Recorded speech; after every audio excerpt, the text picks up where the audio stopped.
to introduce our final speaker, I would remind the audience that I would on a personal level say I take some hurt at the idea that I'm here to shut anybody up. I'm here to give everyone a say, but there is a time and a place to do that in a courteous and professional manner. So let's do that.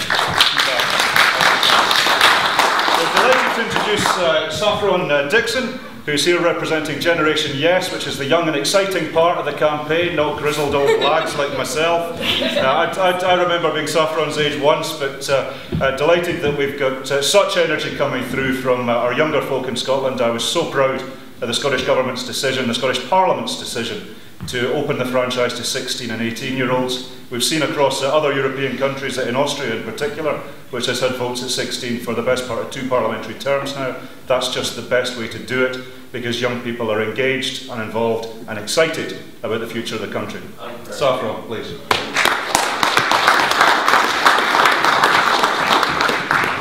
Hiya, I'm 16, so I'm quite new to politics, I suppose you would say, for the referendum aspect. Probably not so new to politics, but new to the referendum as an idea. And I'm very pro-yes, and I'm not only from Generation YES, I'm also involved in loads of other organisations, such as the Wonderful Women for Indy, and RIC Schools, and National Collective, and Bella Caledonia, and so many more. And I think it really shows the wide spectrum and the amount of people that are actually there for a yes vote. We have the whole spectrum. We've got Labour, we've got SNP, we've got Lib Dem. I have even came across Tories that are voting yes. I know, it sounds like a miracle, it sounds like I'm making it up, but it has happened. And I'm here to give you the kind of youth perspective about it, because I think that it's really important that we look at that as well, because at the end of the day, I'm 16, it's debatable for where I live in Glasgow, but you know, the average in Scotland, I could live till I am 72, 75-ish. And so I have years and years and years and years and years, it's kind of scary how many years I have ahead of me, and I think to make the best decisions we have to put we have to be able to make them properly, and to be able to do that we have to have proportional representation, which we don't have in Westminster, and we only make up 10% of the population of the UK. People say, oh no, but look, you kind of equate the same size of England. Yes, we have 33% of the land, a third of the land of the UK, but we only make up 10%. Proportionately, we will never be able to have our voices heard in Westminster, and if that's not scary, I don't know what is. We have a government that doesn't currently work for us, and the Scottish Parliament is great. Devolved issues have worked fantastically, and it's great that people are thinking about devolved issues, because I don't think that the NHS is great in Scotland, and people say, oh Saffron, that is a devolved issue and you're a yes campaigner, so how can you say that independence will bring a greater equality to the way that we sort out things like the postcode lottery when it comes to medicine, and how many beds and the waiting time that you have in hospitals? We sort that out because we don't get pocket money. That's what we currently get from Westminster. It's great to say, well, that's a devolved issue.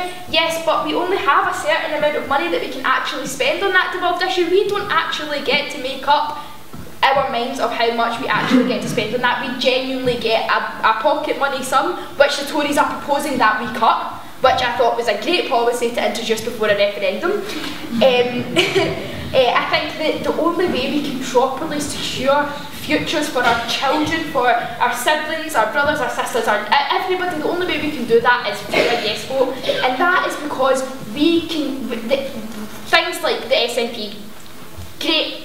I'm not party political at all, but they have vowed to keep tuition fees free, but we can only do that if we have enough money to do that, and the only way we have enough money to do that is if we go independent, because they don't actually give us that much money, you know. We really don't get that much money, and I like to think that every single child should have the equal opportunities, and the fact that 1 in 4 children is born into poverty in Scotland is disgusting. It's actually 1 in 3 in Glasgow, which is our largest concentration of population in Scotland.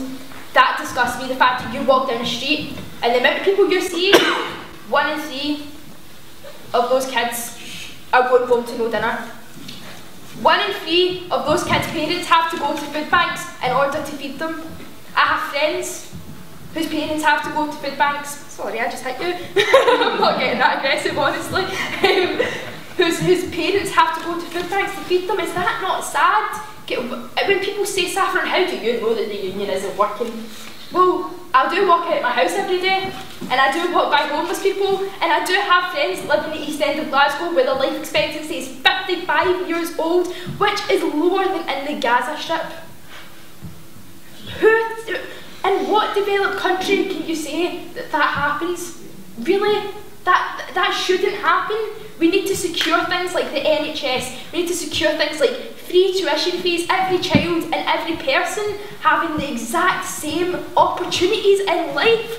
What is so wrong with equality that people are trying to fight it? We should never be ashamed of wanting equality and being able to self-determine.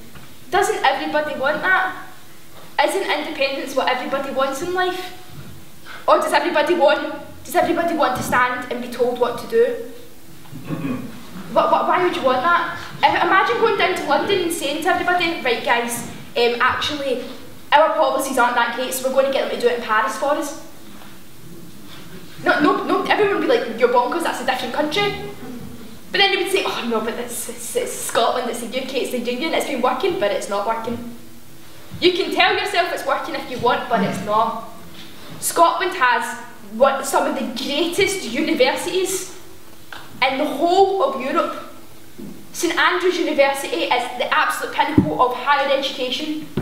And it's really achievable to get in, because not so much anymore, 7 A's to get into Glasgow Uni, not exactly achievable, but those 7 A's, what do they actually get you now in an economy that's been dragged down by Westminster? What does that get you? 1 in 10 university graduates don't have a job, are unemployed. 1 in 10 kids that were told, you get into uni, you'll do well, but then were let down by the government. How many years do we need to be let down by our government? And how many years do we need to see people suffer before we turn around and say, let's make a change? Something that actually makes a difference, where our voices are actually heard. I think it's great that the 16 and 17-year-olds get a vote. I think it's absolutely amazing, because we have rights to loads of things. Why not a vote? If you look at what 16 and 17-year-olds are actually entitled to, you look at categories that are really, really discriminated against in the UK, such as apprentices who work £2.80 an hour. £2.80 an hour, 16-year-old apprentices. And then that leads you on to thinking about the national minimum wage, which has actually never been in proportion with the average salary or inflation in the UK since it first started. Never have we ever had a national minimum wage that's actually ever been told that it's a living wage. Many studies have come out saying that £7 is around the living wage, but it ranges from about £7 to £9 as the general spectrum of what we think a living wage is, but we think it's okay, and that 16-year-olds can live off of £2.80 an hour. £2.80. Is that not scary? And then we have political groups coming in. Such as UKIP. There is no space for racism in Scotland. None at all, yet we have MEPs that in the UK that are UKIP. Yet we don't vote for them, because we're not racist. We don't vote for them. We have one Tory MP, yet we're ruled by a Tory government. And it is a fact that Scottish politics is completely different to English politics. The Labour Party in Scotland is not reflective of the Labour Party in England. Lib Dems in Scotland are not reflective of Lib Dems in England.